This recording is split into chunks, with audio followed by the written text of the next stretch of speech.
Hello, it's Romanosky from Calgary, Canada, shooting from the Lugnuts facility. And what we have behind me here is an example of the iconic 70s and 80s Mercedes-Benz Roadster. This is a 450 SL from 1979.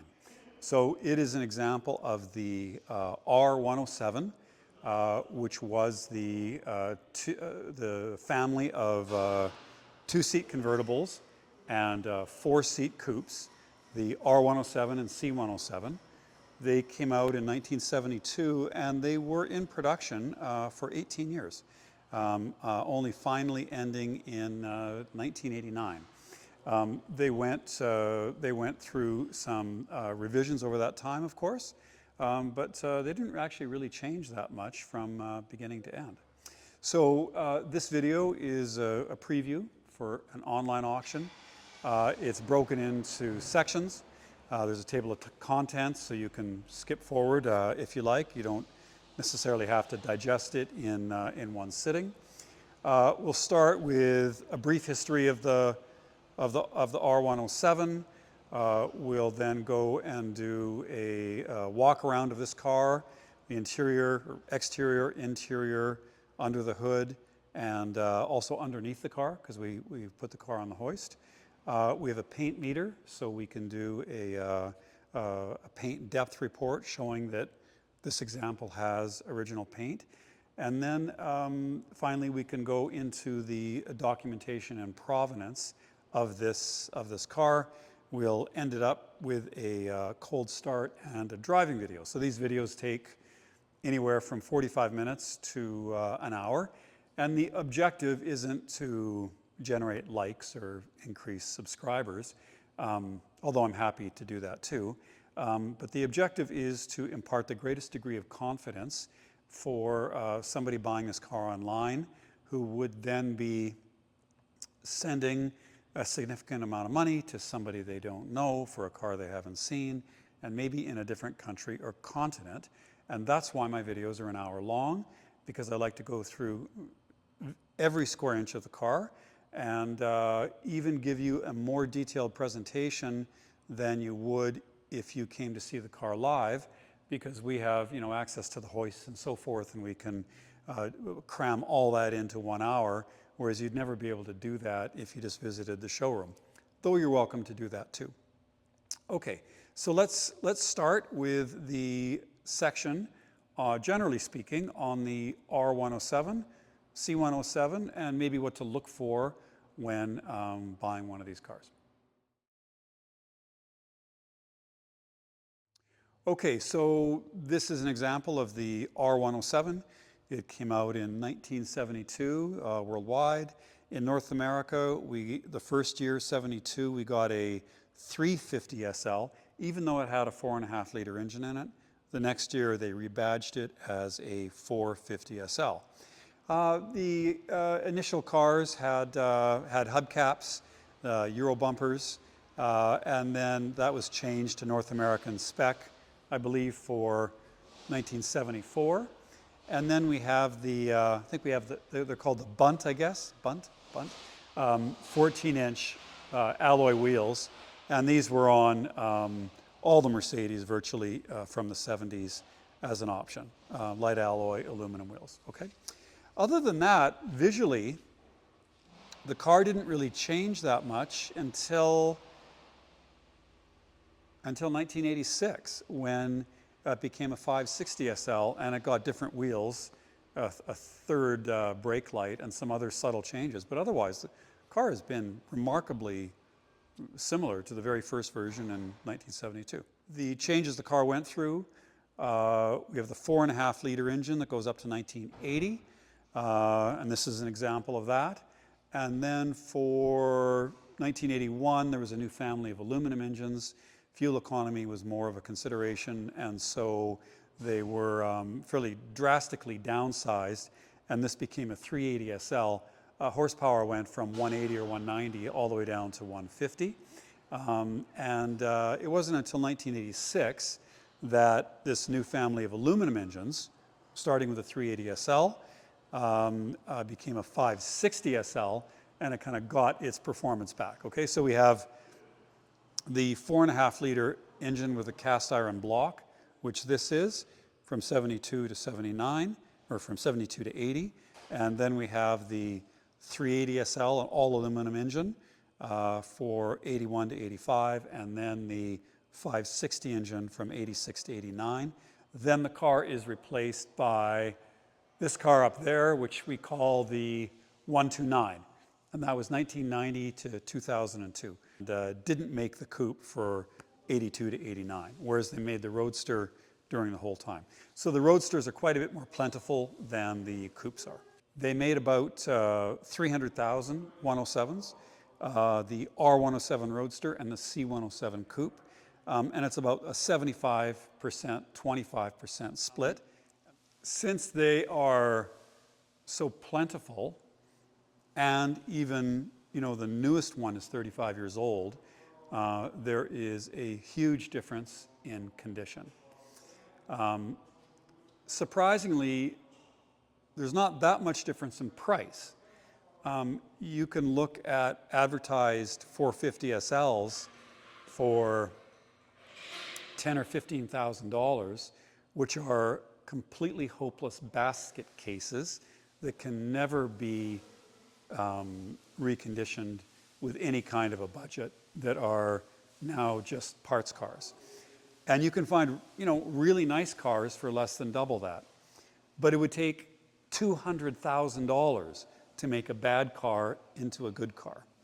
So these cars, with every restoration now, you know, starting at $100,000 or $150,000, it would never make sense to buy a 107 and try to restore it unless it was one of the super rare variants. So with so many cars out there, if you're looking for a 107, the saying, you know, buy the best one that you can afford, holds true, you know, more than virtually any other car.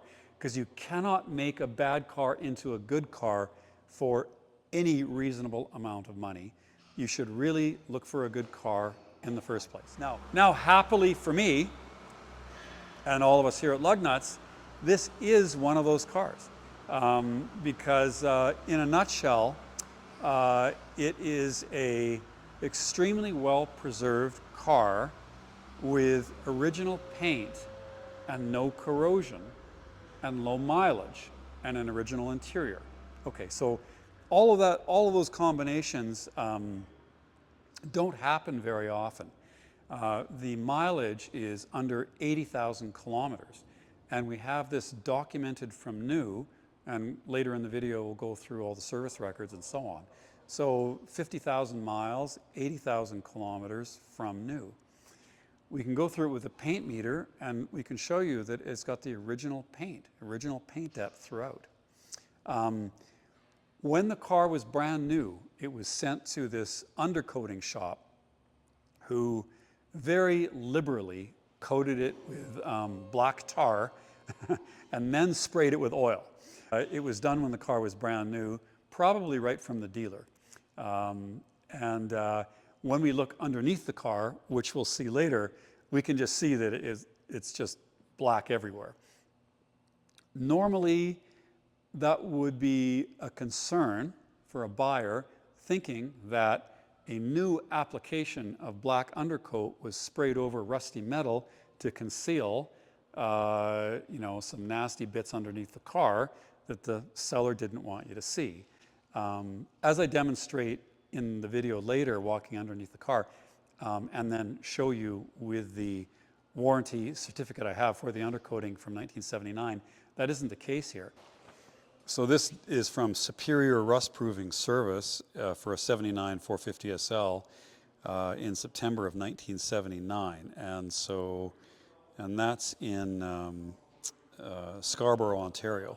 So in fact, it's not really a negative, because what that did accomplish is coated everything so well, again, not just with the undercoat, but with a layer of oil on top of that, that the undercarriage is completely unrusty. Okay, So we have it's a Canadian car, fully documented from new, always in Nova Scotia until 2020, with all the stamped books, which is rare, with original paint, unrusty, and with a beautiful original interior. So it doesn't actually get much better than that. It checks, all of the important boxes. So we'll continue with the video, and we'll start with the exterior walk around, and then we'll show you all the panels and do the paint meter report. I guess we'll start with the bumpers. The first thing you'd notice is that the corners are a little bit vulnerable, so sometimes the corners get scraped up and the rubber damaged. Also, the rubber can fade and crack and so forth. So we've got perfectly straight rubber pieces. We don't have any evidence of any scuffing on the overriders and the bumpers. And we didn't treat them with any chemicals or anything like that. And so they're still, a nice, dark, still black, and they haven't faded to gray. So that tells me right away that the car has been out of the sun. Actually, the chrome will start to oxidize, and you'll get like a white haze on it, and then it'll start to pit, and then it'll start to rust. So this chrome is in beautiful shape. And it's got, we can see maybe some really light scratching, but we don't see any pitting, and we don't see any oxidation. The black plastic grille, again, that will also turn gray after a while, and it's still a nice black. And again, there's no pitting or oxidation on any of these chrome pieces. I always look at the fasteners, because they're almost the first things to rust, and they look almost like brand new. Like it almost looks like somebody took it apart and just put it back together, but that's not the case. And there's a little screw here in the corner too. I look at this one, because you can just see it in that little hole right there, and often those are like totally brown and don't come out. All right, and then the plastic for the lights, again, if it's in the sun, they'll fade and they'll craze. And these fog lights are actually fairly vulnerable for rock chips. So looking at the front of the car, we look at the black plastic, we look at the chrome and the glass and the fasteners, and it's all excellent. So looking at the front of the car, I really don't know how you would expect a 45-year-old car to look any better than this. And that is one of the reasons why I like 70s and 80s Mercedes so much, is because of the quality of manufacture and the quality of the materials and the quality of the finish is such that if you look after it, these cars can look virtually brand new decades later. And this is an example of that. The car's 45 years old, and there's new cars that are 5 years old that don't stand up this well. Okay, so that's the whole front of the car. These are worth a mention because you can't get silver arms anymore. At least last time I tried, I couldn't. And they look kind of funny when they're black. So it's got the original wiper arms, and even the rubber for the wiper blades is still supple, and the windshield squirters are still in place. A lot of times that grommet cracks and falls off.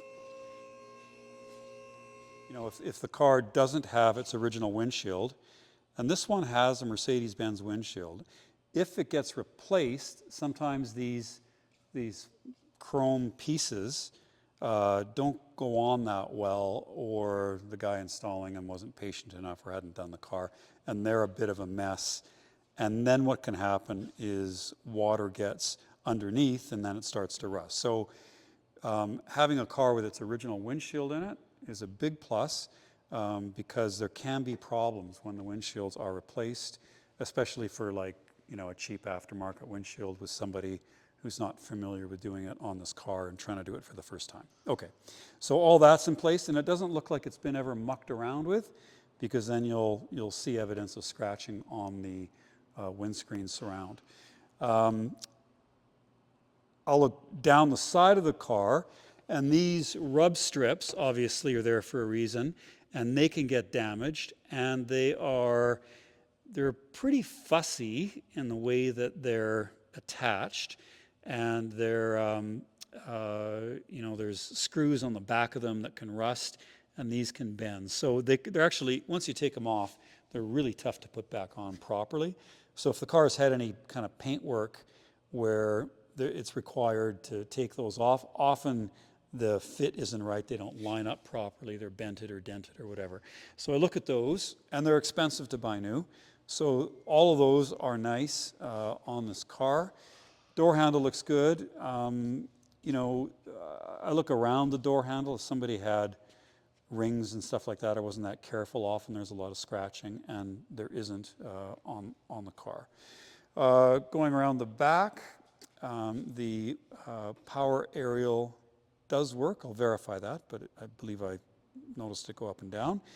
The rear bumper is also, looks like it's never been touched. There's this black valance piece that still has good color on it. There's no chunks taken out of the rubber, and the chrome trim again just has some very light scratching, as does the trim for the trunk here. None of this looks like it's ever been touched, and again, it's got uniform, very light scratching.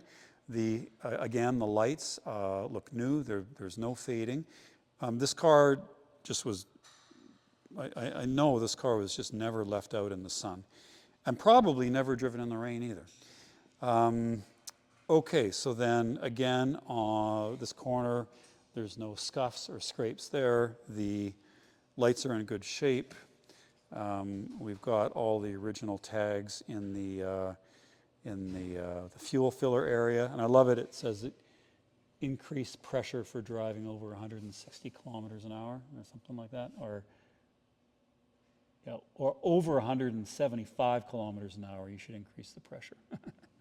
Okay, so unleaded gas, and again, the same thing on this side. Door handle's nice, window trim is nice, and the side moldings are all undamaged, completely straight, and fit properly.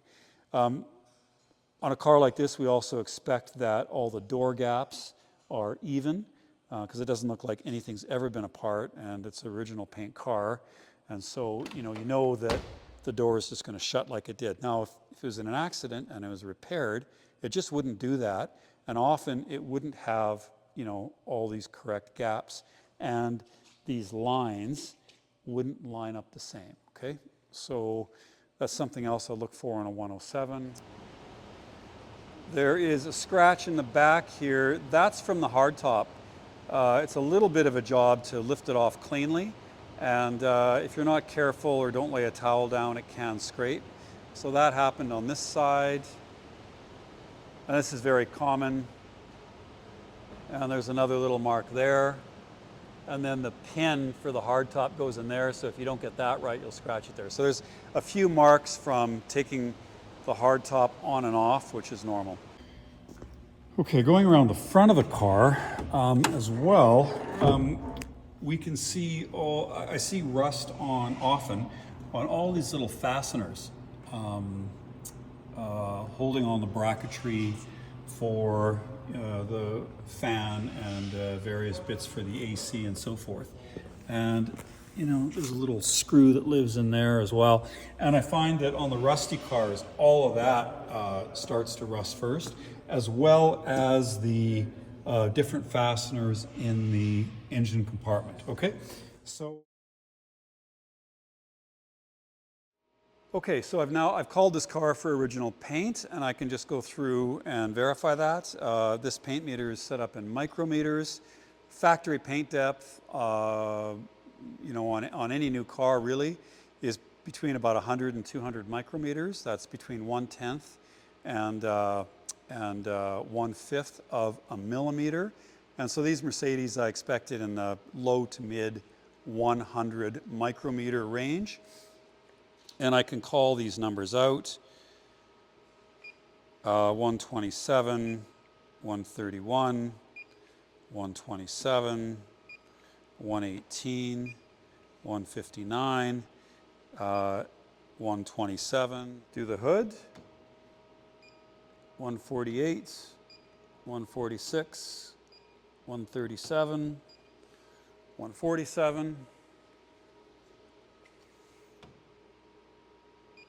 129, 132, 169, 103, 111, 126, 133, 128, 101, 121, 127, 151.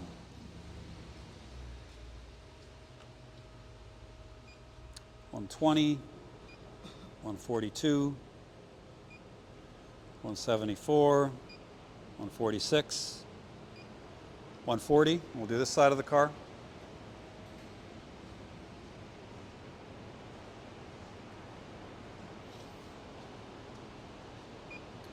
148, 126, 121, 164, 153, 93, 123, 108, 136. Okay, so it doesn't get any better than that. That is exactly what you want to see when you look at an old Mercedes. I will. And getting in the car, the seats are still very comfortable. What the key things in the interior of a 107 are, is the dash cracked or not, and is the wood faded and cracked. Getting this dash out isn't easy. There are no new parts. You can send it away to Just Dashes for $2,500 US, plus the shipping, and then install it. So it becomes like a $5,000 job to redo the dash in it. So getting a 107 that doesn't have a dash crack is a major advantage.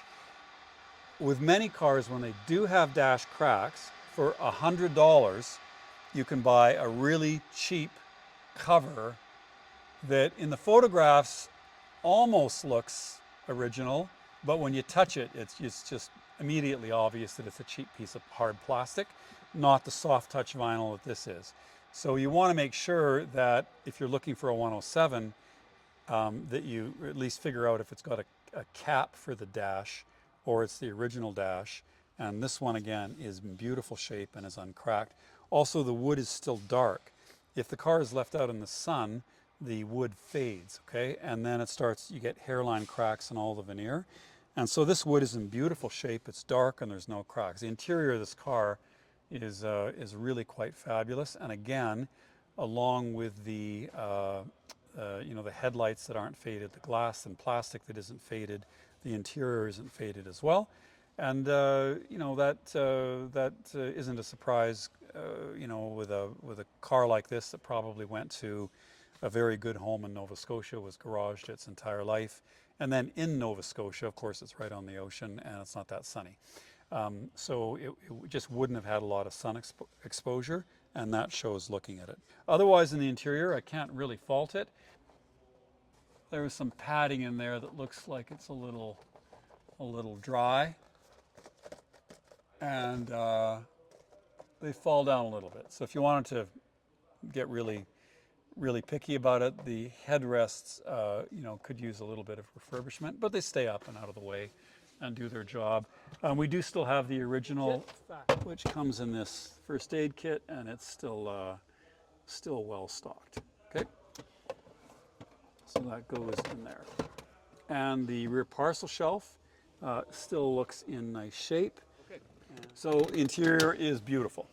The other thing that we can look for is these are plastic kind of covers for the hinge mechanism and the seat, and they often go missing, or the clips on the back of them break and so on.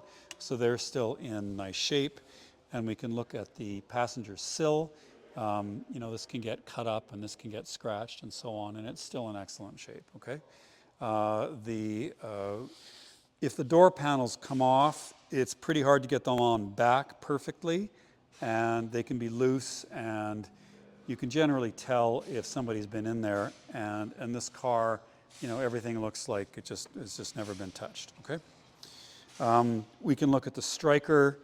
If the door has any alignment issues, often we'll see different scraping that goes around the hinge or chafing on the paint. And if a car has had body work or so on and the door refitted, often there'll be signs that everything's not quite right there, and that's not the case with this car. Okay. Again, looking at the driver's door striker, there is no, and the door shut. There's no scraped paint. There's no indication that anything was out of alignment. The sill is in nice shape. The door card's in nice shape. There's nothing that's out of place there. And as we've become accustomed to with MB Techs, it looks basically perfect. The plastic trim on the seats is still all intact. The carpets look in nice shape. We can get a shot in the footwell alignment. We have all the original stickers. We can get a shot of that. The one with the Canadian flag shows it's a Canadian car, and then those are the other manufacturer stickers, and it does show the date of manufacture on there as 5th month of 1979. Okay. Looking at this soft top, I believe it has to be a new top. I don't think this could be the original top. So I'm going to assume it's been replaced. And where these start to go is they will pinch this area in here. And eventually that, you can see it starting a little bit. Eventually that will crack the plastic and cause a tear, and then you have to replace this plastic window. But we can see we only have really slight evidence that it's been folded, and there's no evidence of any crack starting. If you're really careful when you lower this and you put a radius in it, you can avoid that. But it's a bit of an art to fold it correctly so they don't crease there. And if we could go to the other side, we can see the same thing. This one's doing a little bit better, but this just requires some care when you fold the soft top. Weather stripping can fail, and we can see that in this area it's getting chewed up. It's rubber, and then it's kind of coated with this fabric, and this often really deteriorates, and these pieces come adrift from the door. And this actually is still in pretty good shape, okay? And the weather stripping there isn't easy to put on properly. And we see, a little bit, again, of this tearing or this chafing of the fabric cover of the rubber. And that's original, and it's still in actually reasonable shape. You probably wouldn't go in there and try to replace it, because it's really hard to get it to sit properly and then to seal the wheel properly like it did when it was new. So I'd definitely leave that alone. The other components. Mechanically, the cars are pretty robust. These engines with a cast iron block are known for going 300,000-400,000 miles without rebuilds. Transmissions are robust. Rear end differential rarely gives trouble. I'll go through some of the mechanical bits to show you, what you might expect for maintenance on these cars. Several versions of the climate control in the 107s. For Europe, many of the cars didn't have AC, but for North America, air conditioning was kind of mandatory, and Mercedes wasn't used to building ACs, and also in the late 70s, some of the manufacturers came out with automatic climate control, which is a big deal. You just set the temperature and it cycled on the heat or AC as necessary. So for a very expensive car, Mercedes wanted to put that in, but they didn't have that system. And they actually got it from Chrysler. So there are, I think, 3 versions of climate controls in the 107s. The early ones were all manual, which means they're not so problematic. The later ones were mostly digital, with a circuit board, and so they're not too problematic.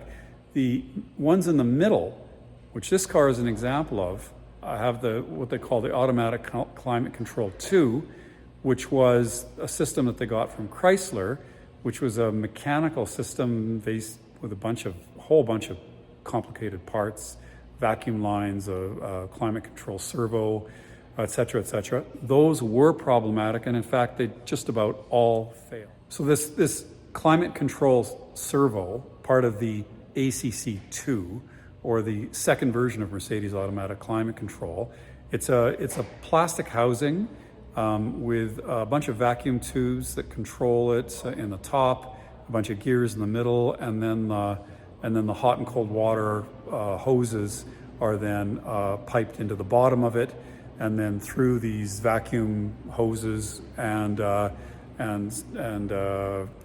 servos, etc., valves, it controls the flow of water. It's very complicated, and what happens is that the plastic housing on these cracks, and then the coolant mixes with all the gears, seizes everything solid, and then you have no more temperature regulation, and it's either stuck in hot or cold, mostly hot, so that it just always blows hot air.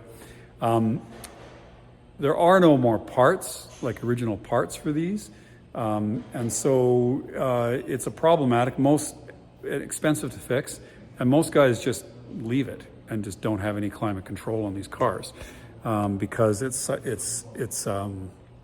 just difficult and expensive. There are 2 solutions.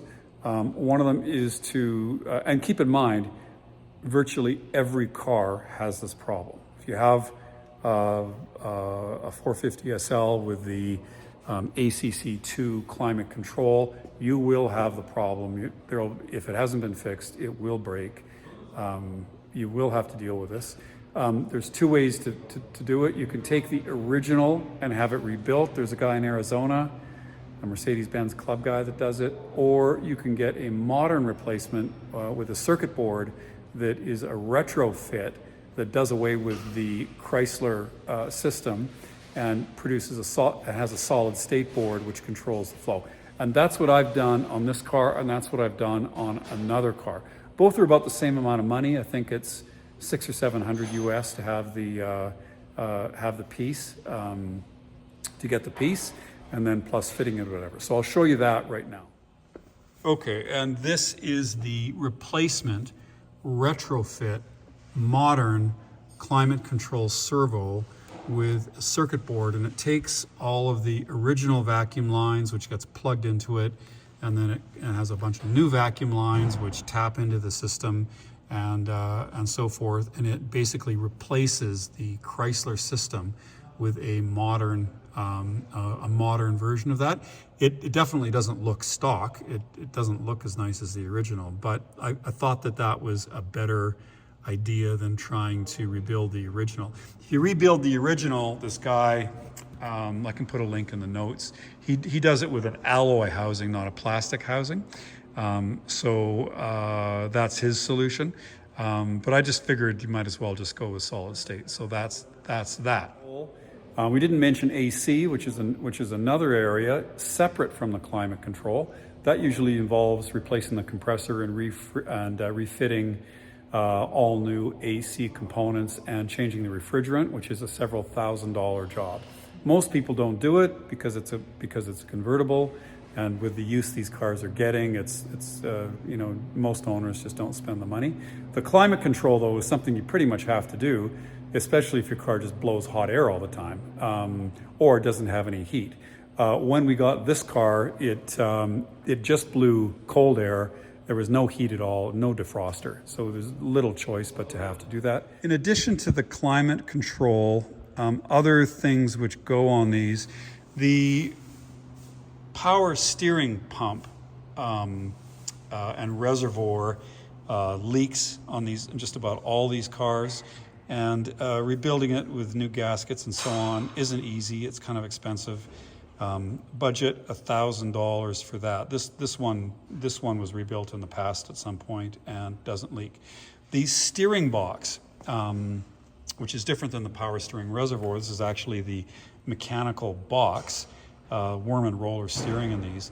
That does wear out, so, and it's actually really quite expensive, difficult to service, and so on. So if you get excessive play in the steering, or non-linear steering efforts, it's your steering box, and that is, I think I saw a dealer invoice for $7,000 for that, although you can buy these boxes remanufactured. It's more like 2 or 3. This car, the steering's excellent. It doesn't need a new steering box. It doesn't need to have the power steering pump rebuilt. These cars have CIS injection, the Boss injection, that's really familiar to just about any 70s or 80s cars. And there's a whole host of components in there, from O2 sensors to fuel backflow valves to warm-up regulators. There's a big fuel distributor that lives under the air cleaner. The systems are generally pretty reliable. I find that rarely does anybody ever change the plugs or the distributor cap or the rotor or the wires.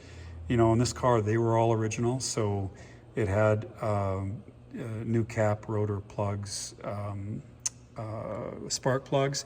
The injectors can start to leak over time. This one didn't, but they can. The parts are generally quite reasonable, although if you're used to buying $50 distributor caps for your British car, that one's like $200, I think. With higher mileage, you can get some valve train noise, clicking on the side of the engine. This one's beautiful and doesn't do that. And when the system has various problems, you can get the idle hunting and so forth. But generally, I've seen the odd new alternator required, cracks from the washer reservoir, but generally nothing. I've seen problems with coils that can be pretty tough to diagnose, actually. I would say one of the main things to look for is that if somebody's been in here and not been that experienced with the car and not knowing what they're doing, what you see is all these vacuum lines broken and all the routing, which is just a big mess. And that usually is an indication that the car got servicing from somebody who is inexpert at it, and that's a red flag. So you want to see a car with all the wires in the proper places, all routed correctly, and all the little bits and pieces in there. And this one is perfectly original, with the exception of the climate control servo, and then we put in new wires. And there were a couple pieces, like a temperature control valve that we replaced, and a couple cracked plastic pieces that we replaced in the engine bay, and otherwise it's all stock. The hood pad, well, they'll all have deteriorated and crumbled unless they've been replaced. Okay, so that's something that just happens to all of them. When they get to high mileage and lots of heat, you'll see all this start to crack. And so that's one of the things I look for as well, to see that these pieces aren't cracked, which indicates high mileage and a lot of wear. I think that's about it in the engine bay. It's all pretty robust, common Mercedes stuff, common to all of the cars. Parts are easy to get and generally not that expensive. The big ticket items would be the steering box. Now there is an unused spare. I know there is that because, see, the car was covered. If I go in here, we can see what the original finish was. Now, Okay, and let's just get a shot of that, which is the bottom of the spare tire. Well, it looks like it still has the factory Cosmoline in there. And obviously there's no rust. So we'll show you that, and maybe take a picture of that too while we're at it, of course. And we have the battery, and we have the correct hold down for the battery. And let's see, it's a Napa battery that looks recent. Okay, so that's where that is, and then the jack is then secured in the corner there as well. Okay.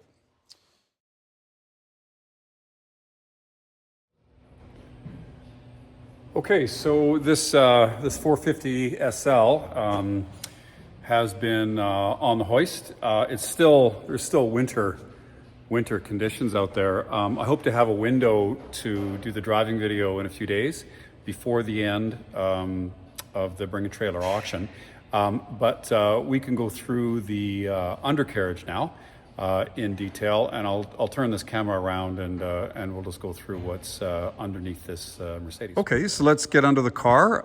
We can look for corrosion, we can look for accident damage, debris damage, we can look for jacking damage, we can get a closer look at the wheels and tires, we can look for leaks, and just go through it. I like to think that I'd rather see what the underside of the car looks like than the top side, because it really is telling. When you get underneath it, you get a really good idea of what a car has gone through, and a well-lit video and photos of the undercarriage, to me anyway, is extremely important. So let's go through it. Well, we could look at the lower valences, spoilers, bumpers, the lights. We can look at any fading or crazing or cracking with the fog lights or the signal lights. We can look for corrosion on any of these fasteners, which they'll be the first things to start to show corrosion. This is plastic, so it's vulnerable to curbs and so forth. We can look for any damage there, and then there's no damage. We can get a good look at the Vredestein Sprint Classic tires. These are a V-rated tires. Tires are important to me. I really like the speed rating in the tire isn't just, these are good for 150 miles an hour. This car won't go 150 miles an hour. And so, in that respect, it's not that important for ultimate speed, but the sidewall and so on is much stiffer on a V-rated tire than on the SR-rated tires. And those 14-inch tires, 205/70 14s, they're not a common size anymore, obviously. They only fit these early Mercedes, they fit the early 308 Ferraris, they fit the front end of a Periscopo Countach, and that's about it. So there's not too many companies that remake these tires, and they're all expensive. Vredestein's kind of my go-to. Of all the V-rated tires, it's somewhat more affordable. These are about $500 each Canadian. Landed in Canada with duties and customs and so on. You could get Michelin XWXs. There's a Dunlop SP Sport. I think there might be one other Michelin that are more money. And if it was a Ferrari or something, I'd put XWXs. And I think I put them on E-types and so on. But for cars like a Jag XJS or this, I think Vredestein is the best tire at a somewhat more affordable price. The cheap tires are $100 versus $500. So you can see why just about every XJS and R107 Mercedes is like cheap tires, but the sidewalls are really soft. They don't look right, and they're often some sort of no-name brand, which I think really detracts from the car. So anyway, these are proper tires, and these wheels, the Bunt 14-inch wheels, were refinished. We can get a look in the wheel arch. Now, we can see now this undercoating, and it is goopy, oily, black stuff. It comes off on your hand. It's really, I mean, it's really just like quite like awful stuff. But it has protected all the metals. So if we look for, we look at we can look at the subframe. Some people make a big deal about the subframe cracked. It was a recall. Has the subframe been repaired? I've never seen a cracked subframe, but maybe I don't know. I've never seen one. This one isn't cracked. It's all covered in this goop, but there's no corrosion at all. And even if we look at like any one of these fasteners, you'd just be able to unbolt it. Okay, none of it's going to be rusted in, and that you can see the places where the undercoating has come off. It still has the original plating and cosmoline and so forth. So it's a big mess. It looks like a big mess, but what's underneath that is virtually perfect. When I got the car, the whole, like all of this was just covered in oil as well, and I was like, oh my God, what's going on with this car? It must have had a tremendous oil leak, and the oil just over time just coated the entire underside of the car. And then I realized that wasn't the case, and it didn't have an oil leak, and that what it was they sprayed all this black tar everywhere, and then they covered it all with oil too. So this is amazing, and this was done in Toronto and Scarborough when the car was new from the dealer, and I have the original kind of warranty form. But that's the rust. They use lots of salt in Toronto, so you can imagine in the 70s when no cars had galvanized panels, and there was shops that were set up to rust-proof cars. You can imagine that they just took the most aggressive, process, which was just blasting the thing with tar and then coating it all with oil. So when I got it, I was like, oh, this, I don't like the look of this. This is get all this gross tar off the car. And so we got the dry ice in, and I started I started on the exhaust, trying to get it off the exhaust. And about 4 hours later, I got half the exhaust half the muffler done. And it's like, well, no, I'm not doing this. I'll be here for the rest of my life. Possibly if you had a more aggressive cryoblaster using higher pressure and more air and so on. Ours is fairly light duty. You might do it, but anyway, I just gave up. I was like, no, I'm just gonna leave it. It's been like this for 45 years. Okay, so that's the story on why there's undercoat. Just to be clear here, I did not blow in any undercoat on the underside of this car. The only thing I did was, because I took half of it off this exhaust muffler, I just blew in some paint there so it wasn't like half silver and half black. But I didn't put in any undercoat anywhere on the underside of this car. I didn't try to cover anything up. I didn't try to modify it at all. Okay, so this is just basically the way it was, the way I got it, and the way it was new. Okay, so when I'm looking at these cars, I'll take a good look down the sills. I'll look for things like corrosion on these fasteners, rust that starts around there. There's a panel in there, and you can't even really see it, but there's screws and fasteners in there, and that comes off. Anyway, it's just covered in goop. But I look for rust in there. Those, of course, are the jacking points, and so they will, some cars you see rust starting around there. There's a pinch weld down there that some people jack the car up on, and so if you do that, then you'll wreck that pinch weld, and the protective undercoating will come off, and then it'll start to rust. Most of the time you jack the car up from here, and you can see that where the pad has started to jack it, it's worn away some of the undercoating, just leaving the original finish. And then on this side, again, the undercoating, you've got the factory undercoating, and then you've got this other layer of tar on there. The pinch welds are good all the way down, and in the back, Again, this is the area that that I'd worry about. Again, people trying to jack it up there, and I don't see any damage, or I don't see any rust on the sills or this bottom pinch weld. And let's go look on this side, and you know, there's nothing there either. That pinch weld is in good shape. The sill is in good shape. Okay, so and then at the rear, I jack it up on these suspension point, or put the pad on these suspension points. Okay, so all that's in good shape. You know, none of that metal's rusty. It's still got all the original coating on it. The black has worn off, but it still has the original factory undercoat, which is still on there. Okay, and we can see the exhaust. We've got these down pipes from either side of the engine, and that we've got a crossover piece in there. We've got all the heat shields. Normally don't survive. This is pretty thin metal, and it, you know, obviously it can there's a lot of stuff that can get trapped in there. I don't actually recall ever seeing one in place before.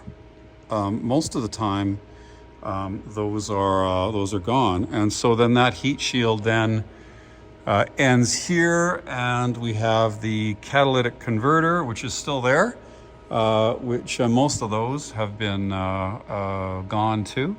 And then we have the latter part of the exhaust ending in this silencer. So it's a mild steel exhaust, and it's still looks all original to me. I've never actually seen a one with a cat in it before. I assume that's original, but it's not rusty, and it's all in place. And again, it's unusual that heat shield is still there. Okay, and we can look for leaks. I don't really see any leaks. Occasionally, like it's pretty dry. Occasionally after I drive it, I get a few drips, but if I drive it regularly, then it goes away.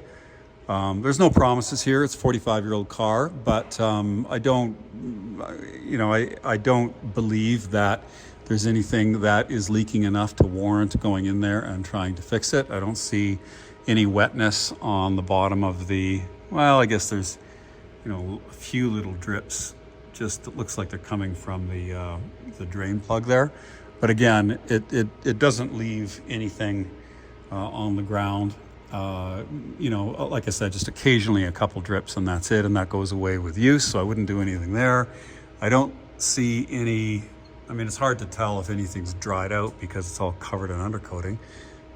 But there's nothing obvious to me in terms of suspension parts or cracking of rubber boots or leaking anywhere underneath here. Okay, you know, the brake lines are all covered in black tar, and the instances where it's coming off, we see perfectly preserved metal, so there's no issues with brake lines. The differentials on these can leak, but again, I don't see any wetness there.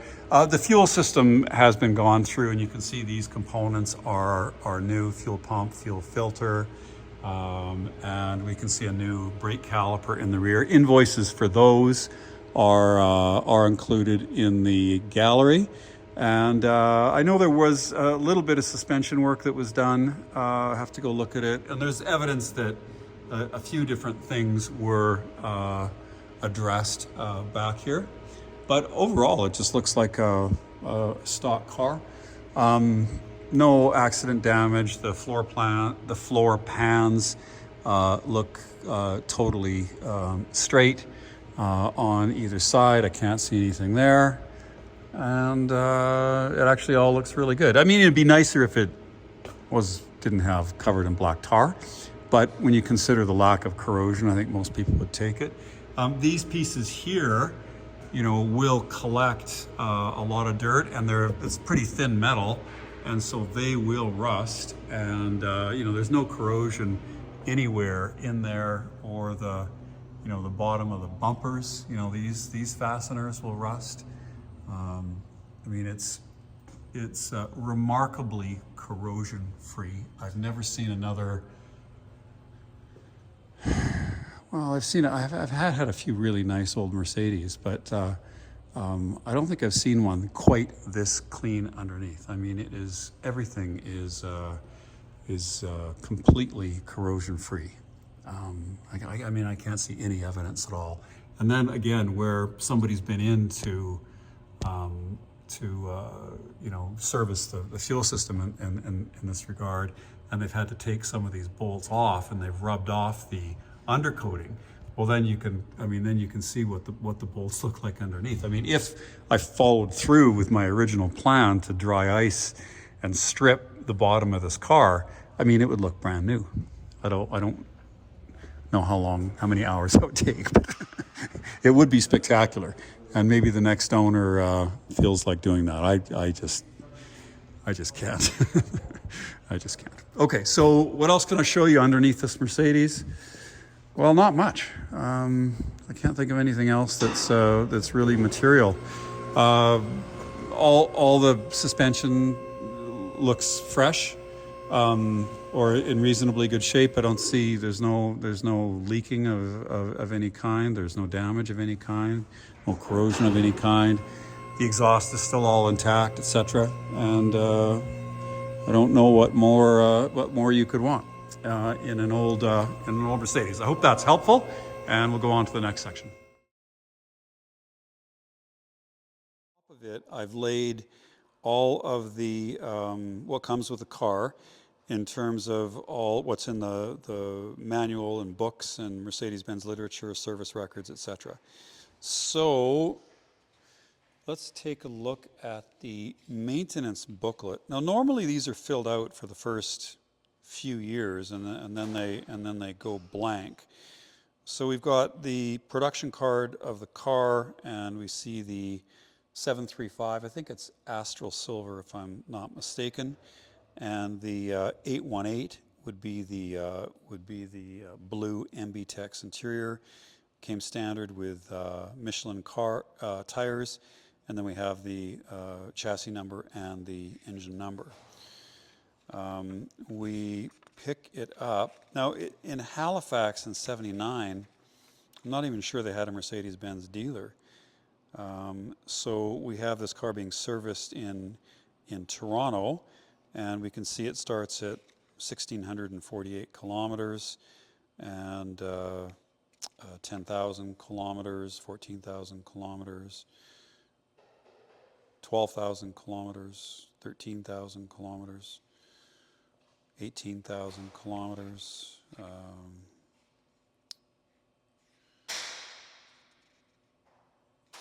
Didn't have the mileage on that one, but then we go to 39,000 kilometers. Now we're in the late 80s, and I guess this was in Florida. So this person must have been a snowbird and had a place in Florida. Drove it down there. Counts for a lot of the mileage.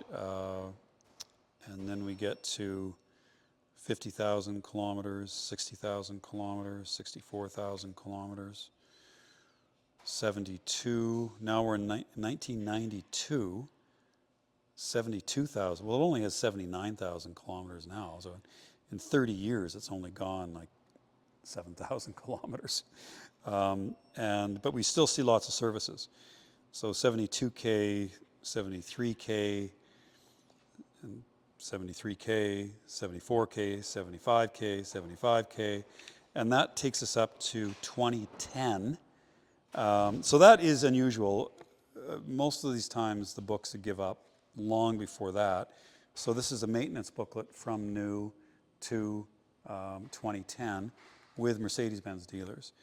And then the next record I have is an inspection report, Zad's Auto Sales in 2015, and the car has, how many kilometers on it? 75,600. So,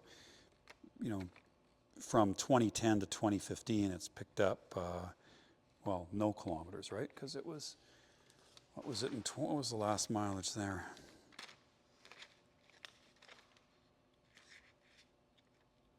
It was still 75 then, wasn't it?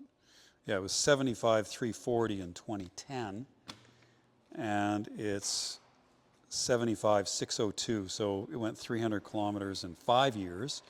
And then I've got a shipping invoice from the current owner, who then buys it in Halifax. And the car, this is now 2020, and the car has 77,000 kilometers on it. So from 2015 to 2020, it went 2,200 kilometers. The car is bought, then it's shipped to Calgary, and then I have it picked up with the service records from the current owner at some independent Calgary repair shops. And we've got oil changes in 2021. I'm trying to get the mileage here. At 78,778 kilometers. So we have an oil service there, and that's 2021. And then in 2023, I have that right? It has 79,572 kilometers on it, and that's a $3,000 bill.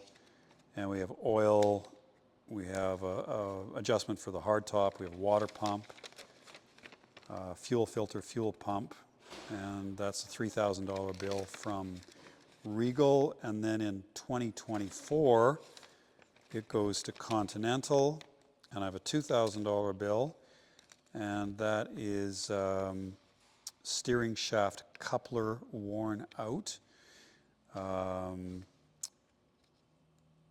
left rear brake caliper seized up, so it gets some attention to the brakes.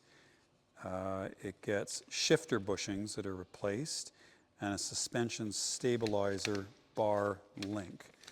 Let's just look at that braking system here. It says the brakes went soft.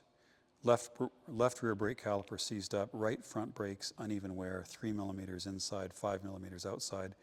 Recommend replace front and rear brakes and left rear brake caliper. Flush brake fluid. And that's all the documentation that goes with the car, plus the hardtop, and then we have the car cover. Okay, in summary, there's a lot of really strong pluses with this car. This is one of the best 107s I've ever come across. So to name these sort of boxes, which I think are important, they would be beyond a doubt. The first thing is the lack of corrosion. A rusty 107 is like a parts car. It's not even worth starting to try to fix those. So it's absolutely crucial to, when you're shopping for a 107, to look for a car with no corrosion or as little corrosion as possible. So this is that car. We have the original body shell, original panels, original paint. Nothing's been rusted on top of the car or underneath the car. When it was new, the chassis was aggressively sprayed with an undercoat and then an oil coating on top of that, which looks kind of terrible, but has really protected the car. Okay, so the first box is it rusty, or is there any corrosion underneath the car? And it's no. There's been no accidents and no body repair, and that's another huge plus. It's never been left out in the sun, so the plastic lights and so on are clear and bright, and the wood hasn't been faded, and the interior hasn't been dried out, and crucially, the dash hasn't been cracked. So that's another huge plus. We have a car with really low mileage, under 80,000 kilometers, which is very low for any 45-year-old car. Another huge plus. We've got it fully documented with all the maintenance that's been done to it virtually throughout the 45 years life of the car. We're only missing, we don't know a lot about what happened to the car in 2,000 kilometers from 2010 to 2020. Presumably it's just in storage, okay? So we have almost a complete history file for the car, which is again a major plus. We have no evidence that anybody's been into the car who didn't know what they were doing. So all the routing for all the vacuum lines and spark plug wires and so on is factory, and that's another huge plus. We have a beautiful soft top where the windows aren't cracked and there's no chafing of the fabric. And we have an unmodified car with its original radio, original wheels, etc. So I don't know what more you could ask for. It's had some recent service on the car, and it's about as good a 1979 450 SL as you will ever be likely to find. I mean, you could get this car with, there are cars out there with much lower mileage, but then they're very expensive. So this is like the perfect 107 to get in and drive, where you're not going to devalue it by putting it on another 10,000 kilometers on the car. So you can enjoy the car, but you can enjoy it also knowing that you've selected one of the best preserved 450 SLs anywhere. So with that, it'd be a great addition to anybody's collection, or just a summer driver if you just wanted a affordable, practical, reliable classic car. So with that, Lawrence Romanosky from Calgary, Canada. Please like and subscribe. And if you're interested in this car, bid, because it's going on an online auction.